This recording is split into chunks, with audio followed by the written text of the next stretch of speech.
I'm about to speak to Kathryn Tyler, who's the co-founder of Digital Mums alongside Nikki Cotrain. And what amazing women they are. The last time I saw them, I was in the back of a taxi. They were interviewing me, but it was an incredibly hot day, a bit like today. They have an incredible vision where they want to help 1 million women be more digitally confident by 2025. And I can't wait to chat to her, not only about the mission of Digital Mums, but also the resources that they have for small businesses and tips and advice on how you navigate this period of time whilst you build a community alongside large seismic social changes. And so this one I know is going to be absolutely fantastic. Hi, I'm Kathryn, co-founder of Digital Mums. I'm going to be chatting to Holly about life during lockdown, how lockdown has impacted business trends, and how do you market your business, particularly on social media, when the world seems like it's not so receptive to your sales messaging. Hi everyone. Hi, it's so nice to see you. It's been very interesting, hasn't it, this whole lockdown scenario, because it feels like when potentially the men had to be locked at home and the money had to be locked at home, potentially everyone felt that actually working from home wasn't a sort of working day, and you know, the sort of that thing. I can't do the other thing because I've got an iPad in my hand, but you know what I mean, that the bad rep that this whole working from home thing got.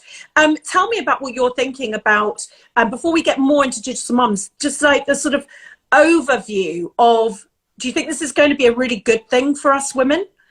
100%. So we ran a few years ago a campaign called Clean Up the F Word, which was very much to deal with this around the kind of working from home and the fact that people just thought, oh, everyone's skiving, watching, I don't know, Jeremy Kyle when that was on, whatever. Yeah. And I do think there's been quite a big shift, and people have suddenly realised that you can be very productive while working from home. So I do think that's had quite a significant effect at a macro level on the ability for people to do remote working. However, there has been very little change, I think, around the number of hours that people have to work. So weirdly, people have still been very fixed around you need to be on from 9 to 5 or 10 to 6, whatever your hours are, yeah, which makes even less sense if you're working from home, because yes, the sudden need and a logic of working a little bit more flexibly with your hours, maybe a couple of or an hour super early before the kids get up, can be really productive, particularly for those morning people. My work wife gets up at sort of 5:36 and she's done, I don't know how much work before I've even got out of bed. And then again, people often just picking up a bit of slack in the evening and then just having a bit more time at home during the day, whether it's spending time with the family. Obviously, if there is, you know, children are in school, then it's doing school runs and things. So while there's been a significant freedom and eye-opening transformation around where people work, I don't think we've quite got there around when people work yet. Yeah. And I find that quite fascinating, because I think being on from 9 to 5 might make a bit more sense when you have to go to an office, but if you don't have to go to an office, it makes no sense at all. So it'll be interesting to see whether there will be any impact around that. I think it's an interesting one. At Holly & Co, we launched the enrichment era about 3 weeks ago, where Holly & Co now has shut its offices and everyone now will be remote working forevermore. What I then did is create core hours, because I do think there's an element where when you're working on projects, you need to know where everyone is. It's not, you know, it's definitely not efficient to not have these core hours, but then actually having the flexibility around those core hours. So, you know, that's what we're trying to, we're not there yet, you know, like all these good intentions, you know, we seem to be working all the core hours and all the flexible hours. But at the same, as we tend to do anyway, but we're an entrepreneurial business and, you know, there's no getting around that. But there is an ability, isn't there, to create a working system that actually you can create flexibility, but also meet the demands of large organizations who want to make sure that there is, you know, a point in time where everyone is together if you need to communicate. And also it's having the technology, isn't it, around arranging projects and things. There's so many great tools out there that you then know everyone is on the same page because they've been dealing with one system. Yes, and it's quite fascinating how companies still have things like different versions of Excel spreadsheets and things to organize, which I can't believe 2020 that is where we're at.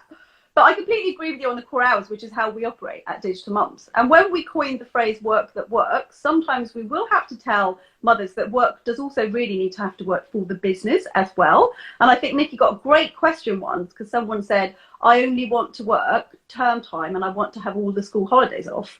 How do I approach my employer about this? And she said, to be realistic, you might have to move into the type of industry where that might work. So education space, for example, because that's going to be very difficult for most employers to deal with, for you to just be able to have those holidays off.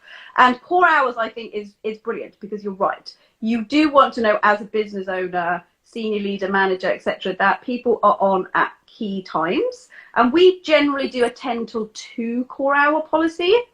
And most of our staff will just then fit within those. But outside of those, it's completely up to them how they manage to get and meet their outputs. Yeah, well, we're all learning, aren't we? For anyone who doesn't know what Digital Mums does, tell us about that, and also tell us about what you've seen, if any changes in people being in contact with you during this period of time.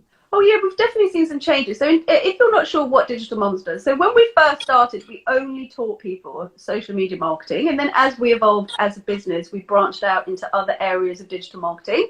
So we've just done a short course on Google Analytics, Facebook advertising. We've got a course coming up on creating visual content, which is quite fun. And so, you know, branching out, digital bootcamp, teaching digital transformation skills, etc. We also have had some of the first dads come and train with us, and also small business owners. So we're slightly branching out in terms of mothers, although probably 90% of people that we train are mothers still. And then in terms of how we've seen the last few months, so we did a massive piece of research last year called Locked Out of Learning, which looked at the barriers for mothers as to why they find it difficult to engage in learning activities. I don't need to tell you that women will take on a significant number of hours of unpaid care responsibilities over and above their partner. And so understandably, I don't think it comes as a massive shock. Headspace and time are one of the biggest issues. And then obviously, as we went into homeschooling, that was it. So no, you could not speak to people about something that feels luxurious like learning at a time where they would just, do not talk to me about anything that is not homeschooling right now. So as a business, I think, like other businesses, we just sat down and said, how can we add as much value to our community as possible at the moment? There's no point us trying to hit them over the head and sell them. It's just ridiculous. Yeah.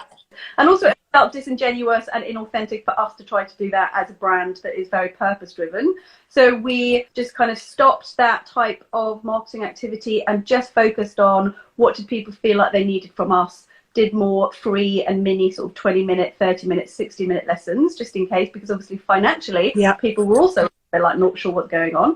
And also we just did things like collate all the great digital resources for kids for homeschooling and things like that. And that was a piece of advice that I tried to tell other small businesses who were really struggling around what to do with regards to social media marketing in particular during this pandemic. Yes. And I said, you know, you've just got to sit down and just revisit what can you do to add value. No one is going to appreciate the hard sell right now. So just think about what you're doing and just really try and kind of reflect. And that's just what we did. And it's definitely picking up now as people are starting to know a little bit what's happening. Some people's children have gone back to school. So we've definitely seen things pick up, but it was an interesting time for a period. Yeah, definitely. Interesting being the lovely word that we're using there. Tell us then, for small businesses watching now, that actually, and so many people, you know, that we had wonderful Gordon from Instagram who was talking about social media, and you could feel from the audience that there was still, you know, anxiety about, am I doing it right? What is the golden, silver and bronze bullet? You know, how many posts a day? How many hashtags? Tell us though, because ultimately, that's what people can do. They can come to you and find someone to help them with their social media. Would you mind just explaining that part of, you know, the amazing role Digital Mums plays within the small business community? Yes, so we have probably about 2,000 women, and they're not just media experts now. Some of them have gone on to study other areas of digital marketing, so they can offer, you know, a whole spectrum of services. And there's something to work for all small businesses, no matter what their budget, because some small businesses, realistically, they just cannot afford to their social media to a social media manager. Of course, you know, totally understandably. But what they are potentially doing is spending a lot of time on social media and doing the wrong thing.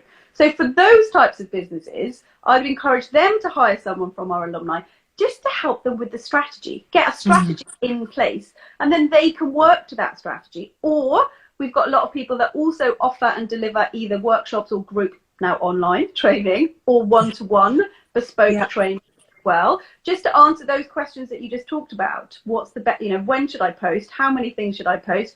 What's going on with this hashtag strategy? You know, all of that kind of stuff. Maybe you just get support with that. But it might also be if you are realizing how long it takes you and it's such a time suck and you really need to spend your time on other areas of the business, then maybe you are in a position to start to outsource to someone who can pick up that and do that for you as a role. That is often one of the first roles that people will hire from. And we now have an exclusive partnership with a company called That Works For Me. We wanted to think about a partnership with someone, but no one really felt quite right, because either they were a jobs board platform, so they were mainly recruiting part-time permanent positions, whereas we have a bank of freelancers that want the freelance lifestyle, or they were all about the freelancing, but there was no work that works in there for anyone. And it was, you know, projects that were stupid hours over a short period of time. So That Works For Me is a nice balance of, it's about finding a freelancer, but a freelancer that is going to be flexible. Maybe you only need them for a day or 2 days or just for a short-term project, but very much the understanding that they are not going to be calling you or answering your emails at, you know, 11 p.m. at night or during the school run. So they just felt like the perfect, harmonious company for us to have a partnership with. So if you go on their site, you can now hire our alumni members for the social media strategy or outsourcing, or maybe you just want to do paid ads or whatever. And all of that's going to be on your website, correct? That people can find out more. The digitalmums.com website, there's a tab that just says hire. So if you're looking to hire someone, you just click the hire tab, and then we will just forward you on to That Works For Me, who've got a platform, and you can post your job and you can find one of our alumni to help you. Kathryn, I've got a question of a few comments. The Brand Informer has asked you, can I ask how you improve content for sales purposes without sounding boasty? Oh, I love that. Can I just say that is such a British question. No American would ever ask that. That is such a fascinating question. So this really depends on your brand and your tone of voice, because there is nothing wrong with being boasty and really bigging up yourself. And I think sometimes British people feel a little bit embarrassed about that. But if you've got more of an authentic brand where you feel like your audience might see through that a little bit, then I think the best way to start trying to be boasty without coming across as overly boasty is to get your customer voice in there. So if you genuinely have got great products, why not try and get user-generated content from your customers, whether it's reviews, testimonials, or if you have products, for example, like IKEA is such a fantastic example of this. So if you buy IKEA stuff and put it in your house, they will often share your content of their products looking beautiful in your garden, because that's what people want to see. We all know how much IKEA spend on a photo shoot, so we're a little bit skeptical that it's going to look that good. But when you see that Sharon down the road and how amazing her garden looks, you know, I've used my garden already, then that is the absolute best way. And from a marketing and sales tactic, there is no beating customer generated content. So that would be my top tip there. Oh, that is such a great tip. And Halls and Halls, what are your suggestions to replace Excel and PowerPoint for databases or presenting? Well, so we actually use Google. Sometimes we will use PowerPoint, sometimes, but Google Slides is a brilliant alternative. Yeah. So It changed our lives. I mean, overnight. Yeah, overnight. And the only reason that we use PowerPoint is because, annoyingly, we can't use our branded fonts in Google Slides. So it's a little bit of a challenge. Yeah, it's really frustrating. When we did our branding, we didn't choose the web-friendly fonts. They're very beautiful, though, so it's fine. But Google Slides are brilliant for the old PowerPoints. In terms of databases, then it really depends on the level of business that you have and the sort of complexity of what you're going to need, really, because databases range from something quite minor, like something that you can add to your Chrome. So if you are a sales-focused business, there's something called Streak, which you can add to Chrome, and then you've just got your nice pipelines in there. Or, you know, it goes all the way up to something really can be quite expensive, like Salesforce, and then there's a myriad of things in between. I think what people will often use Excel for is project management as a project management tool. And I would say Monday.com is probably the best project management tool that I have seen. We use Trello a lot, but one of the benefits of Monday.com is that you also get a calendar view, so you can see timelines and things like that, which is obviously very useful if you're managing complex projects. So yeah, there's always brilliant alternatives. I'm not knocking Excel. It can be really great. It's got brilliant fancy formulas and everything in there. But if you are working collaboratively on documents, then just thinking about more cloud-based solutions will just really save all those ridiculous numbers of versions flying around, and no one really knows which version is the right version, and you know, that sort of headache where and it's not really efficient either. So just I'm so glad you said this, because I've got now your seal of approval. We as a business now entering the enrichment era have just gone on to Monday.com, so we're in our third week of Monday.com, and it is fantastic. It takes a little time to get your head around, but that's not because we're technophobes. That's because it takes anyone some time to get used to a new system. We use Trello when it's more of a visual planning tool, and actually what we've done, Halls and Halls, is we have just done a massive piece of work researching for our database, and we went to flirt with Salesforce, and we were just about to press the green light, and we ended up on something called Copper, and Copper is a fantastic, easy, far cheaper, and is actually, I think, owned by Google, so the whole thing is an amazing experience, so do check that out. And so tell me, how do you manage, from your point of view, from your, you know, you run a business, what's your relationship with building communities? Is it Facebook for one side of things? Is it Instagram for another? Like, have you got some sort of overarching ideas of how it's best to build communities digitally? I mean, where you house your community, I think is less the issue. There's lots of different options there, but I think the first step in having a bit more of a customer-centric viewpoint is to see your customers as a community and a potential loyal community that is all about authentic relationships and not about just trying to sell products to someone. And I think that's been one of the biggest marketing shifts in the last 10 years with the advent of social media. And I think people make the mistake of thinking that social media is a broadcast media, a little bit like advertising, and it is not. Yeah. So if you are consistently just broadcasting your marketing and sales messages rather than having actual, authentic and honest and transparent conversations with people on social media, you're not quite getting social media. You're sort of doing old-fashioned tactics on a very different platform. And when it comes to building communities, I don't think it necessarily matters which platform that you're using, as long as you are using similar tone of voices and having that authentic relationship focus in your head, rather than always thinking, are they going to buy stuff? Are they going to buy stuff? Because it's a long journey.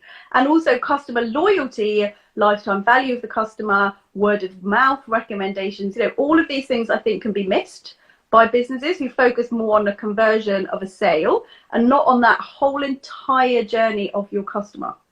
It's so true. Tell me, Kathryn, in this time, it's been actually quite an exceptional time, hasn't it? You know, when you think about what you were just saying about your authentic message out there. And then you had someone just asking, could they boast, about their business? And, they're going through a pandemic. And then now we are also dealing with the incredible Black Lives Matter call to action. I do think some businesses, from what I'm seeing, small businesses are finding it harder than ever to almost find their voice. Have you got any advice on how businesses can stand out and be authentic at this time and feel like their message matters as well? Yeah, so the first thing that I would say is that you can't fake it, so you need to be authentic. So I saw, and I like to mention positive stories, and then I will talk about innocent. But if I'm talking about something that I've seen that's negative, I don't necessarily like to name and shame. But there is a female health-focused magazine that did the classic, black square. And people came on and said, well, this is all well and good, but a tiny, tiny fraction of your front covers have had, diverse representation. What are you going to do about it? And so everyone was a bit like, oh yeah, that's a really good point. And I think, they did a really fantastic job, because they actually just came and said, yeah, you're right, and we need to do more. And now they are doing more. And I've seen a real shift in what they've been doing since they said that. So they are clearly being authentic. So there's no good trying to position yourself with this movement over there, whatever this movement is over there, if you are not really taking it seriously and you're not really doing anything. So I think you have to be authentic. So that's the first thing. Don't kind of be very wary of jumping on a bandwagon, because that backlash is going to be pretty serious. Because I think the way that consumers now are just more tapped into these kinds of things, they will notice and they will pick up on it. So that's the first. But in terms of then, how do you do it in an authentic way where you also, let's face it, you are still a business, that you do still manage to try and talk about your products and services? It's difficult. So one of the pieces of advice I gave sort of around when the pandemic first started is just put together a statement and just say, this is, awful. And this is kind of what we're doing and struggling with right now. We're really, constantly thinking about what our customers are struggling with, having that empathy, which is so important, I think, in all of these conversations we've been having. Just really understanding what they're likely to be struggling with, putting a statement together, but then also just saying we are still a business though, and we do still have X, Y, and Z, that we are selling. We'd love to be still here at the end of this. We're really passionate about you. We're really passionate about our products. And I think then people get that, and they will give you license to then just, do more of your marketing and sales messaging.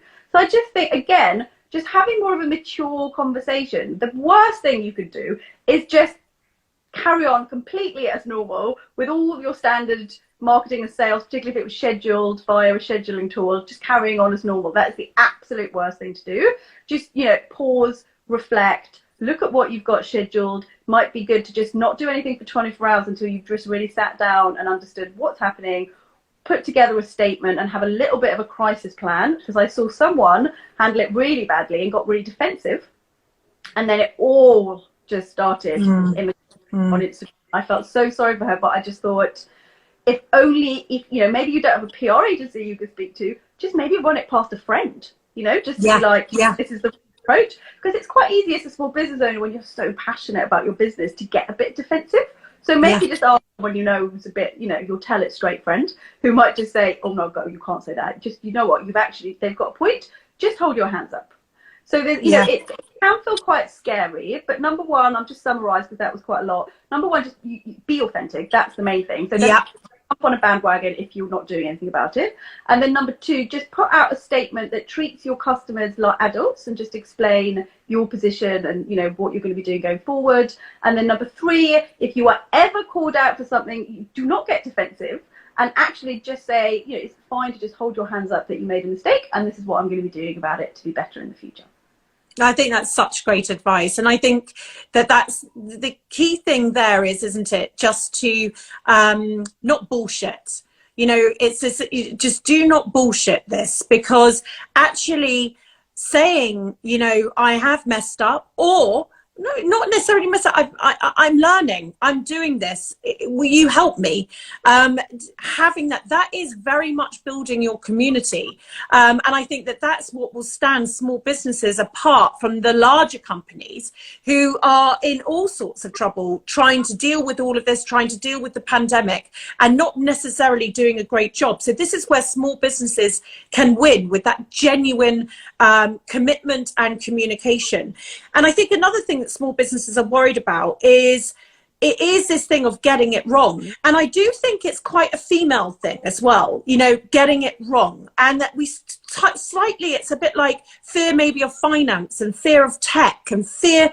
What is that? Because ultimately, you know, you've given great advice about just being authentic, don't bullshit, go out there, make proper commitments. But why is it that we fear this getting it wrong? Well, I think that you sort of picked up on that female angle, and you know, it comes down to a lot of imposter syndrome feelings around running a business. And I know I've seen people work with coaches maybe because the thing that is holding them back is, you know, that self-belief.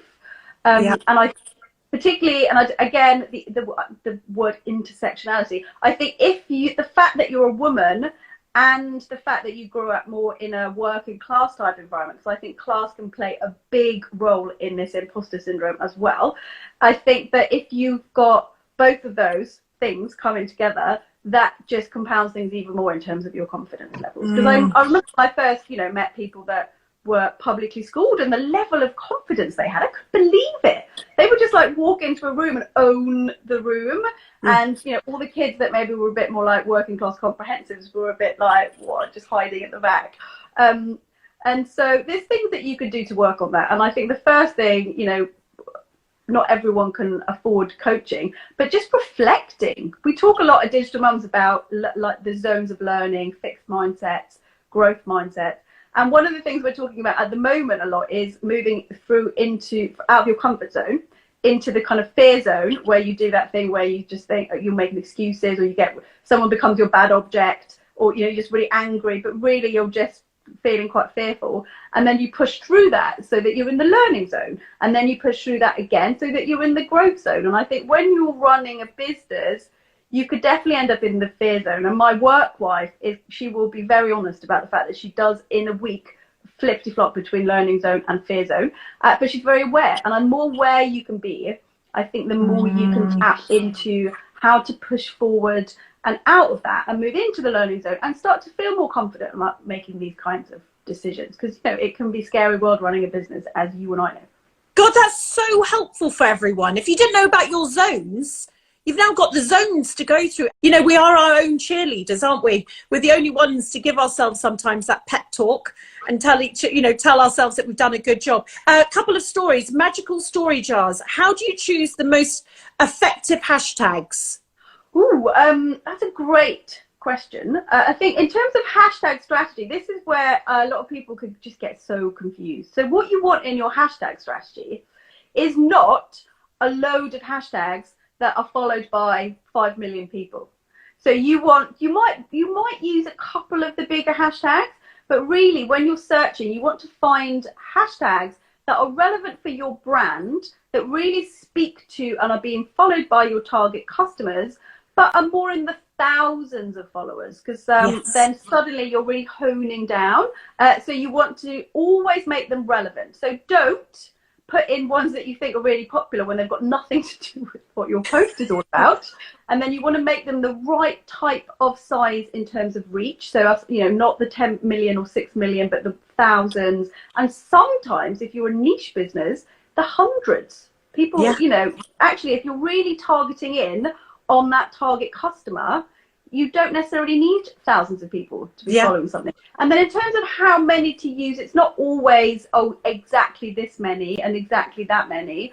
But you've also, if you think about the number of, you know, the time you've got to try and find them as well, because that's, you know, time consuming. So I think 7 to 10 per post can work really well.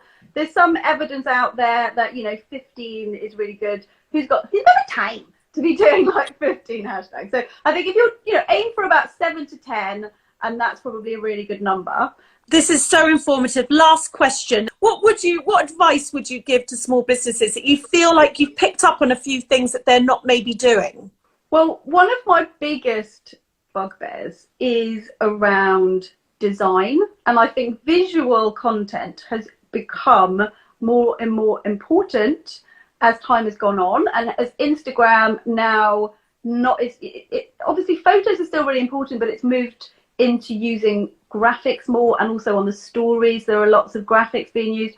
So my biggest sort of eye twitch is when people use they just make loads of really common design mistakes, and their brand, gorgeous products, but then the designs are just really bad, and they sort of drag the whole brand down, and that's like my biggest issue. It works also for video. So like if you think about my background, I don't have a washing machine, laundry in the background. Look at you with your gorgeous map.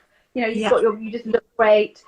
It works with videos as well. Think about your composition. I see people do piece to cameras with laundry in the background, or light switches, or wires, or and you're just like, no, just so easy, just move, get a tripod, not expensive. Just think about your background a little bit.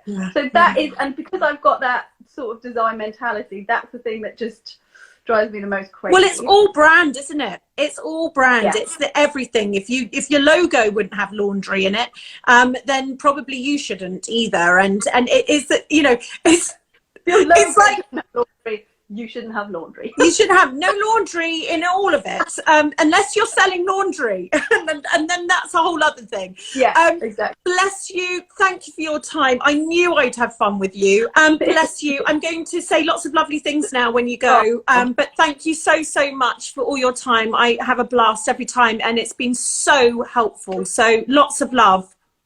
Thanks for listening and watching, everyone. I hope you found my tips helpful. And as always, Holly, just a pleasure. Gosh, what a lovely lady. Let's summarise what we've learned. There's been this change where people work, where people actually work, but not actually when they work. So Kathryn was just talking about still people are doing 9 to 5s, and companies are making them do 9 to 5s even though they're at home. So what we were talking about, what Digital Mums does and what Holly & Co does, we have core hours, and then you have flexible hours either side. 2,000 digital mums out there. Can you believe this? Who have incredible training and talent and expertise. So much resource for us small businesses to tap into. If you don't want to be boasty, and we had someone write in about being boasty, and it's not because we don't like that word or that person or think it's silly, but it is funny how, us Brits would say something like that. And actually, if you do have that feeling, we talked about it at the beginning of COVID, show off the boasty, you don't want to be going out there and feeling insensitive, use your customer's voice. Look at your customers as a loyal community, not just people that you sell to. Social media is about building communities, and then sales could happen through it. And I think we've got to sort of switch the way we think about social media. In turbulent times, Kathryn was talking about being authentic, pausing and reflecting. Lifelong learning and growth is vital to move out of the fear zone. So in order to grow your business, you've got to grow your confidence and come out of this fear zone into your growth zone. Hashtags, avoid all the ones with millions. It's all about thousands and hundreds. And visual content has become more important. Don't do anything with the laundry behind you, as Kathryn was mentioning, unless you've got a laundry business. It's my pleasure to be here. Thank you, Kathryn, again. Thank you, NatWest, Dell 3 and Royal Mail for allowing me to talk to people like Kathryn. I'm going to just finish my time with this fan here that's very, very handy, by the way, when you're on a tube, but I won't be on a tube for a while. And lots of love to you all. Big kiss.